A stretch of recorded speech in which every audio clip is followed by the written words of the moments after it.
Mis hermanos, que el Señor les bendiga en esta preciosa mañana. Queremos dar la cordial bienvenida a todos los que están en esta preciosa hora, mis hermanos, para ver si tenemos algún invitado en esta preciosa mañana. Creo que no. Los demás han estado ya con nosotros. Seamos todos bienvenidos, mis hermanos, y hoy quiero compartir con ustedes una porción de la palabra del Señor. Para los que tienen en sus Biblias, vamos a ir a un pasaje bíblico y lo vamos a hacer, mis hermanos, pensando en esta porción bíblica en el libro de Nahum. Para los que tienen sus Biblias, por favor, un pasaje de la palabra del Señor en el libro de Nahum.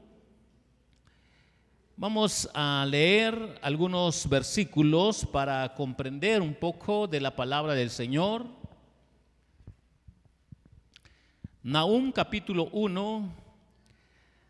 Vamos a leer de esta manera este pasaje de la palabra del Señor y nos dice: profecía sobre Nínive.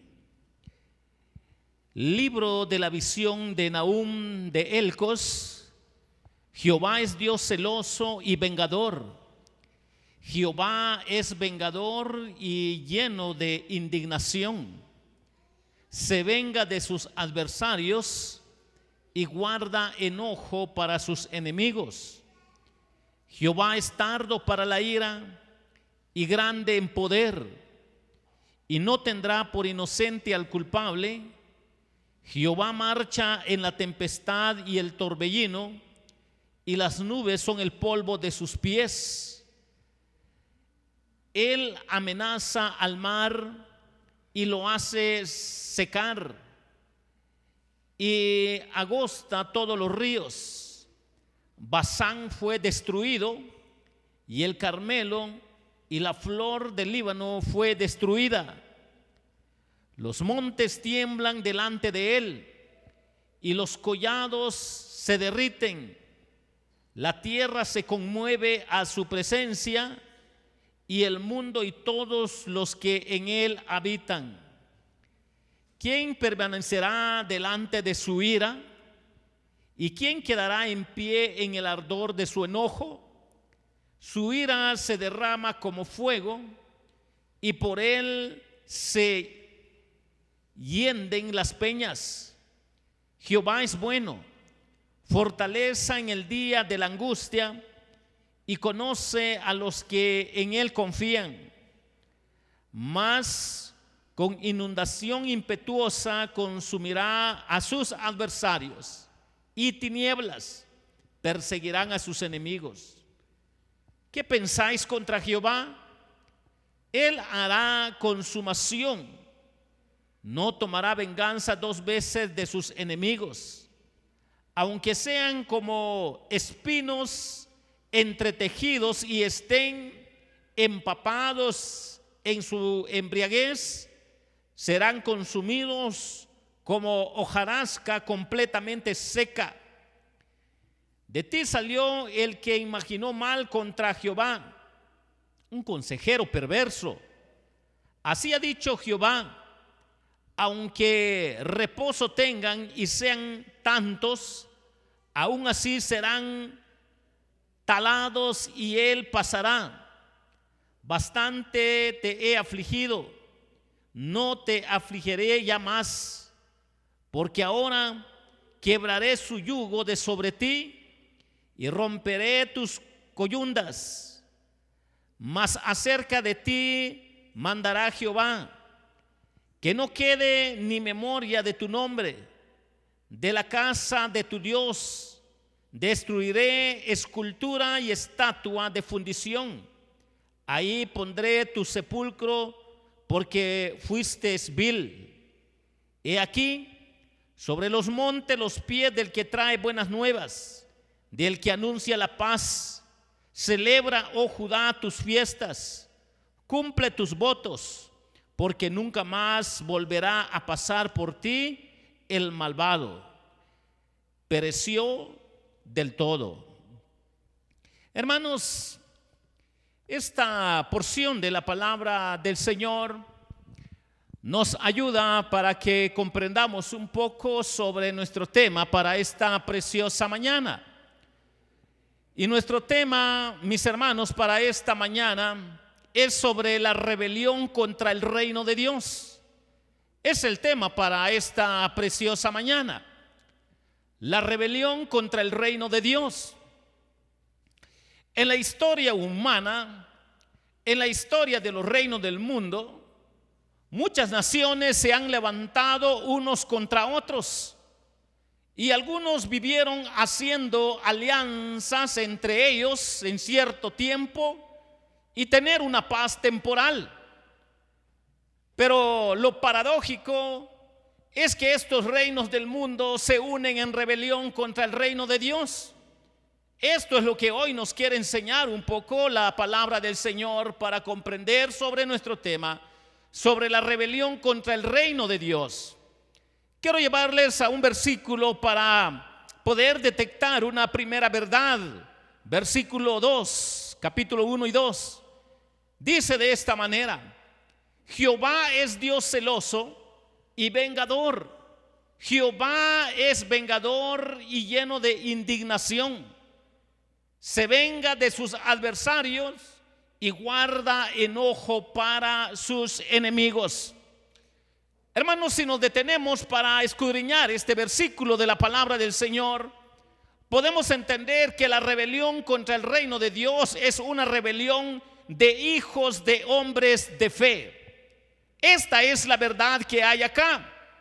Nínive no conoce a Dios que contiende con ellos, pero ellos decían que Dios es amor. Bueno es que todos mezclen fe con lo que aquí se dice acerca de él. Prácticamente lo que había en Nínive era un sincretismo entre religiones paganas mezclado con algo de Dios que debería comunicar gran temor al impío para poder entender que Dios sigue gobernando, Él es soberano y Él está al tanto de lo que hacen y piensan y creen los seres humanos. Cada uno tome su porción de aquí para que los pecadores lean y tiemblen. Dios, tenemos que entender que no descarga su ira hasta que llegue el momento oportuno, porque Él es tardo para la ira. Y lo que hay acá, mis hermanos, es un cuadro donde se está describiendo que había indignación de parte de Dios por lo que estaba viviendo esta generación. Y la interrogante es que acá esta generación son hijos de los hombres de fe que se convirtieron en el tiempo de Jonás. Escuchemos esto. Podemos comprender, mis hermanos, que a la luz de la palabra de Dios, lo que acá está hablando es que esa generación que se convirtió en el tiempo de Jonás, ustedes se acuerdan cuando Jonás fue a predicar a Nínive, de primero no quería, pero Dios trató con Jonás, después fue y después toda la nación se arrepintió, hasta los animales hicieron ayuno. Pues déjenme decirles que esa generación, mis hermanos, pues tristemente fueron creciendo sus hijos, tristemente las familias fueron desarrollándose y pasaron una generación, 2 generaciones, y ahora ya casi a la aproximación de los 100 años, nosotros podemos aprender que esta generación, la Biblia los describe de una manera tan terrorífica, la Biblia los describe de una manera tan brutal, que eran hombres tan perversos contra lo que es la palabra de Dios. Podemos comprender entonces que la rebelión contra el reino de Dios es una rebelión de hijos de hombres de fe. ¿A qué nos ayuda a reflexionar? A pensar en nuestros hijos, a pensar en nuestros nietos, a pensar en nuestros bisnietos, porque puede llegar una generación que sus padres hayan sido cristianos, pero las siguientes 2 generaciones pueden dar dolor de cabeza, porque lejos de ser hombres creyentes, hombres con la fe en Dios, hombres que de verdad amen la palabra de Dios van a ser hijos o nietos rebeldes, y esto es lo que estaba pasando acá. La paciencia de Dios explica por qué a menudo los malvados no reciben su merecido castigo de inmediato, porque Él tiene su tiempo. Nahum suaviza la furia divina al añadir que Dios es compasivo, lento para la ira y grande en misericordia, para que entendamos que Dios en su tiempo va a tratar aún con todos aquellos humanos que no quieren nada de Dios. Tristemente, esta generación eran hijos de hombres que se convirtieron. En otras palabras, eran paganos, eran gentiles, pero Dios los alcanzó en su gracia. Sus padres se convirtieron en el tiempo de Jonás, pero que ahora sus nietos, bisnietos, la Biblia los describe como humanos terribles que no querían saber nada de Dios, pero de ninguna manera dará por inocente al impío, dice la palabra de Dios. Hay tribulación y angustia para toda alma que hace el mal. Como la Biblia dice, el alma que pecare esa morirá. Pero ¿quién considera debidamente el poder de su ira? ¿Quién de verdad se detiene para ver cuándo Dios va a tratar con cada generación? Hermanos, tenemos que entender que estos hijos de ninivitas, que fueron padres de fe, aún siendo gentiles, pero sus hijos actuaron peor que sus padres, y ahora esto es la razón del por qué tenemos este pasaje de Nahum acá, para aprender de la realidad de la vida. Y sin ir tan lejos, podemos nosotros ver a los Estados Unidos.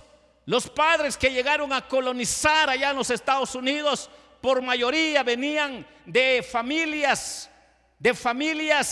puritanas, de familias de la Reforma, de familias que conocían el Evangelio. Pero vaya a ver ahora las últimas generaciones que está viviendo Estados Unidos. Hay una gran mayoría que no quieren saber nada de Dios, aún siendo o viniendo de familias cristianas. Y esto es lo que acá está tratando Nahum, que la rebelión contra el reino de Dios es una rebelión de hijos de hombres de fe. Tenemos que tener cuidado, hermanos, con nuestros hijos, nuestros nietos, tataranietos. Tenemos que tener cuidado para poder delegar esa responsabilidad en hacer reflexión a nuestros hijos, que cuando ya sus padres lleguen a 70, 80, 90 años, van a partir de esta tierra. Y viene una generación donde van a sacar a luz si en realidad están convertidos o no están convertidos. Pero la rebelión contra el reino de Dios es una rebelión de hijos de hombre de fe, y aquí lo demuestra este pasaje de la palabra del Señor. Quiero llevarles a otra idea que tenemos en Nahum. Nahum capítulo 1 y versículo 7 dice de esta manera: Jehová es bueno, fortaleza en el día de la angustia, y conoce a los que en él confían. Si meditamos en este pasaje de la palabra del Señor y aprendiendo sobre la rebelión contra el reino de Dios, también podemos aprender que es una rebelión pasada de un remanente fiel. ¿Qué es lo que nos está diciendo la palabra del Señor? Que en Nínive, como en el mismo pueblo de Israel, Dios saca luz de que siempre ha existido un remanente. Aquellos que todavía lograron algo de la fe de los padres de los ninivitas, más de algunos de ellos todavía eran creyentes, eran hombres convertidos, hombres regenerados. Pero tenemos que entender, mis hermanos, que la verdad que Dios les enseña a este remanente es decirles que el Señor se venga de sus adversarios tarde o temprano. El Señor es celoso de su honor y de aquellos que son parte de la comunión del pacto. También el Señor va a tratar con los que son auténticamente sus hijos. La pregunta acá es: pastor, ¿y qué pasa si alguien de verdad ha nacido de nuevo, es creyente, pero está pecando contra Dios? Dios lo va a disciplinar, Dios lo va a tratar. Este atributo se emplea en frecuencia para aludir al celo que consume a Dios por su esposa Israel y por los del remanente de los ninivitas, que todavía habían algunos que recordaron lo que Dios había hecho en compasión por Nínive cuando no consumió a sus padres. Y hace hincapié en su relación apasionada en contra de cualquiera que sea culpable de adulterio espiritual en cualquier enfoque. La ira de Dios es santa y es justo, y se manifiesta en defensa de su palabra y de su pueblo. Por eso es que la Biblia dice que dura cosa es caer en manos del Dios vivo, porque Dios al que tiene como hijo lo ama, pero lo disciplina.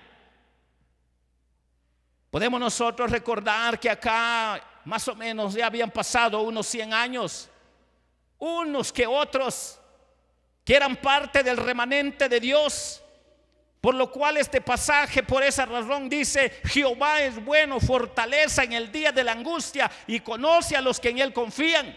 ¿Qué está enseñándonos la palabra de Dios? Lo que nos está enseñando es decirles y anticiparles a este remanente, a este poquito de hombre de fe, que cuando Dios vaya a enjuiciar a los ninivitas, cuando Dios vaya a tratar con esta nación ahora pagana, se va a acordar que hay un remanente, los va a librar del mal, no los va a tratar igual como aquellos quienes ahora son paganos, son impíos, no creyentes. Dios no los va a tratar igual. Por eso acá el profeta lo que está diciendo es que el remanente tiene que aprender a confiar en la palabra de Dios, para que entendamos que Dios no va a dar un trato igual para sus hijos auténticos, ni aunque sean poquitos. Mis hermanos, si empeoraron más que nunca las siguientes generaciones de hijos de estos hombres de fe ninivitas, el Señor salva a los que buscan su protección a través de la fe. Podemos comprender que el versículo contrasta con la ira de Dios, con su bondad. Dios es bueno con su pueblo y bendice a los que en él confían. Dios los cuida y los protege. El Señor protege a su pueblo sin fallarle jamás. Los mantiene a salvo y los rescata de los enemigos humanos espirituales. Lo que acá está diciéndonos la palabra de Dios es que aquellos que eran del remanente, que eran unos pocos, que no fueron consumidos cuando se convirtió la nación de Nínive a la predicación de Jonás, lo que acá está diciendo es que su propia generación o sus propios hijos o sus propios nietos se van a levantar contra sus padres y abuelos por causa de la fe. Pero el Señor los va a librar de esta realidad, que ellos iban a vivir en tiempos de conflicto por asuntos espirituales.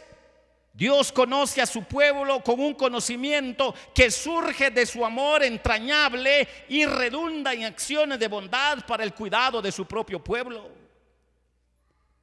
Es una fortaleza poderosa para aquellos que ponen su esperanza en Él como consuelo para creyentes hasta el día de hoy. Que los santos escudriñen y lean la ley de Dios para comprender estas grandes verdades. La ira de Jehová se pone en contraste con su bondad para con su pueblo. Quizás sean oscuros en ciertas etapas para los hombres de fe que son parte del remanente y poco considerados en el mundo, pero el Señor conoce a su pueblo para librarlos cuando la tensión aumente, cuando los conflictos aumenten. Hermanos, es interesante aprender estas grandes verdades, porque la rebelión contra el reino de Dios es una rebelión pasada de un remanente fiel que nos hace recordar que aunque la mayoría se desvíe, se tuerza, siempre van a haber algunos que le son fieles al Señor. El carácter escritural de Jehová no concuerda con los criterios de hombres racionalistas, orgullosos, humanistas del mundo, ni por muy moral que parezca, porque nosotros tenemos que entender que solo en su pueblo se glorifica y se nota la belleza espiritual solo a través de la fe, lo que va a relucir el pueblo de Dios. El Dios y Padre de nuestro Señor Jesucristo es lento para la ira y presto para perdonar para todo creyente penitente que ha depositado su fe en Jesucristo, y aún para el pagano que se convierta en su momento si de verdad se arrepiente de sus delitos y pecados. Y esto es lo que hay acá en el fondo para poder aprender estas grandes verdades, mis hermanos. Que la rebelión contra el reino de Dios es una rebelión pasada de un remanente fiel. Aunque se tuerzan muchos, Dios en su gracia va a sostener a un pequeño grupo. Y quiero llevarles a otra verdad que tenemos en la palabra del Señor, Nahum 1:15, para complementar la idea que tenemos en este capítulo. Miren lo que dice Nahum capítulo 1 y versículo 15, lo dice de esta manera: he aquí sobre los montes los pies del que trae buenas nuevas, del que anuncia la paz. Celebra, oh Judá, tus fiestas, cumple tus votos, porque nunca más volverá a pasar por ti el malvado. Pereció del todo. ¿Cuál es la otra verdad que tenemos acá a la luz de la palabra del Señor en relación a nuestro tema? Sobre la rebelión contra el reino de Dios, que también es una rebelión derrotada con esperanza mesiánica. Esa es la verdad que tenemos acá. Es una rebelión derrotada con esperanza mesiánica. El versículo nos ayuda a comprender, mis hermanos, en lo que está en relación con Isaías 52:7. Cuán hermosos son sobre los montes los pies del que trae alegres nuevas, del que anuncia la paz, del que trae nuevas del bien, del que publica salvación, del que dice a Sión, tu Dios reina. Este versículo está en esta relación, mis hermanos, para comprender lo que hay en Nahum 1:15 y Isaías 52:7, donde se refiere a los que anunciaron la liberación de Babilonia. Es cierto, le pasó literalmente al pueblo de Israel, pero se estaba enfocando a algo más allá de lo que estaba por enjuiciar Dios. El tema de buenas nuevas y paz reverberará a lo largo y ancho de todo el Nuevo Testamento, de acuerdo a las enseñanzas que tenemos. Durante un asedio, el pueblo no podía subir a Jerusalén para celebrar sus fiestas anuales. Esto fue una gran verdad. Pero ni aún así Dios les estaba dando esta esperanza con esta gran verdad, que la rebelión contra el reino de Dios es una rebelión derrotada con esperanza mesiánica. Ni aun que esta generación iba a ver el juicio de Dios con su propio pueblo, tenían que tener esperanza que venía alguien muy diferente a lo que ellos conocían para entender en qué consistía esta esperanza mesiánica. Con la destrucción de Asiria, Judá fue llamado a celebrar su fiesta y pagar los votos hechos durante los tiempos de asedio. Esto fue una gran verdad, pero solo era algo temporal. El que le daba sentir esencial, mis hermanos, estaba sobre esta esperanza mesiánica, porque es una rebelión derrotada con esperanza mesiánica. Este versículo marca el final de la segunda sección del libro, para que entendamos que Nahum vuelve a hablarle a Judá lo que ha anunciado con relación a Nínive, la monarquía asiria y los asirios. Aquí se lo considera un hecho consumado sobre los montes, porque venía alguien diferente de lo que ellos conocían. La rebelión contra el reino de Dios es una rebelión derrotada con esperanza mesiánica. La imagen es la de un mensajero portador de buenas nuevas. La caída y la destrucción de Nínive, por cierto, sucedió. Desde lejos la gente lo ve venir corriendo sobre los montes de Judea. Fue una realidad. Judá no debe tener acciones militares ni situaciones de opresión de parte de Asiria. Ellos lo vivieron, pero venía algo más que eso. Las fiestas le recordaban al pueblo la acción libertadora de Dios en el pasado y renovaban la esperanza en la futura venida del Mesías, para que nosotros comprendamos por qué somos incluidos acá como gentiles, porque Jesús ya nació, ya murió y resucitó, está a la diestra de Dios Padre y ahora gobierna en su iglesia. Asimismo, durante las fiestas, los israelitas adoraban al Señor como nación, expresión de gratitud y alabanza. De igual manera la iglesia del Señor. Habían personas en Judá que voluntariamente hacían votos delante del Señor como parte de la ofrenda de gratitud. Tenemos que entender, mis hermanos, que esto marcaba la diferencia con los malvados de los asirias, los ninivitas, e incluso con los malvados que eran del pueblo de Israel, que no eran hombres de fe. Hay una tremenda contribución para que nosotros podamos ver acá la gloria del Señor en la desgracia de los seres humanos. Cada uno de nosotros, mis hermanos, podemos comprender que las naciones confabulan contra el Señor. Las naciones confabulan contra el Cristo, contra el Mesías, contra su reino en este mundo, armada por las puertas del infierno, pero todo va a resultar en vano. Con algunos pecadores Dios hace consumación rápida y con otros lento, y de una y de otra manera exterminará a todos sus enemigos en su tiempo debido, en su tiempo correcto. Aunque estén quietos y muy seguros aquellos hombres moralistas, creyendo no ofender a Dios, pero por faltos de fe van a ser condenados, y sin temor serán cortados como pasto y trigo cuando pase el ángel exterminador para comprender este juicio divino.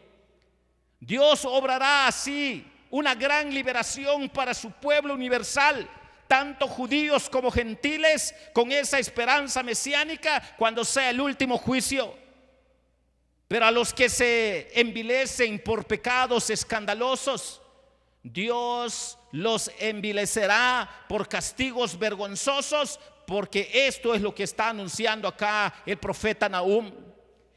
Las noticias de esta gran liberación serán bien recibidas con mucho gozo de parte de su pueblo, pero de parte de los que no son de fe será de dolor.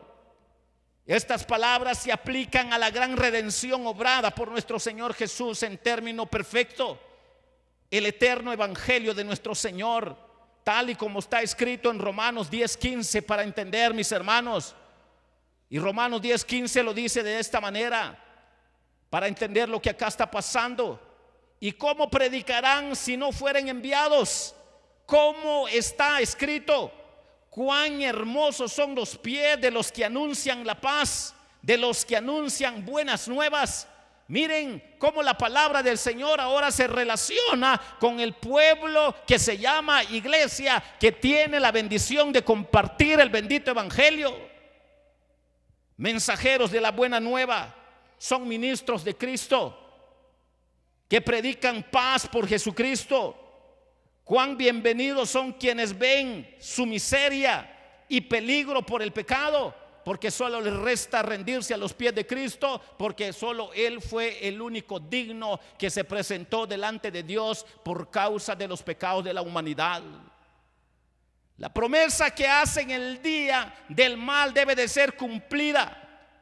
Agradezcamos las ordenanzas de Dios y participemos alegremente en ellas para gloria de Dios. Miremos adelante con jubilosa esperanza a un mundo donde el impío nunca puede estar y el pecado y la tentación jamás van a entrar de nuevo en este reino mesiánico eterno. Ya no serán más conocidas para el pueblo de Dios. Será un reino perfecto. Tristeza, llanto y dolor ya no habrá más.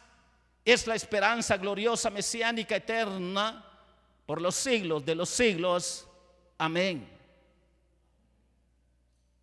Y aunque ahora todavía tenemos circunstancias, tenemos conflictos, pero para aquellos quienes tienen depositada su fe en Jesucristo, el Señor los va a llevar de triunfo en triunfo, porque llegará el momento en que su reino será perfecto y entonces no entrará nada de lo que es conocido, mis hermanos, como pecado, tentación, diablo, llanto, dolor, tristeza.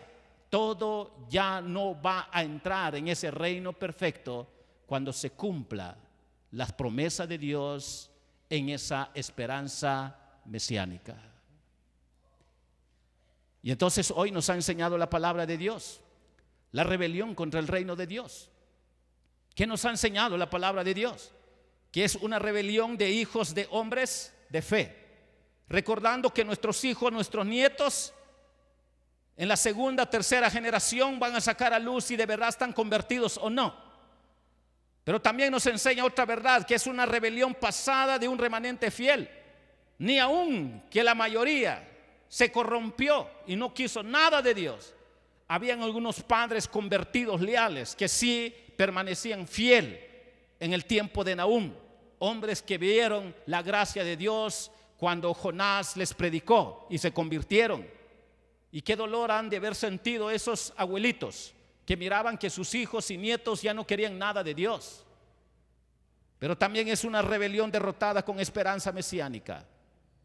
Hermanos, qué bendición seguir predicando las buenas nuevas de esperanza para los que todavía no se han entregado a Jesús como su Señor y Salvador.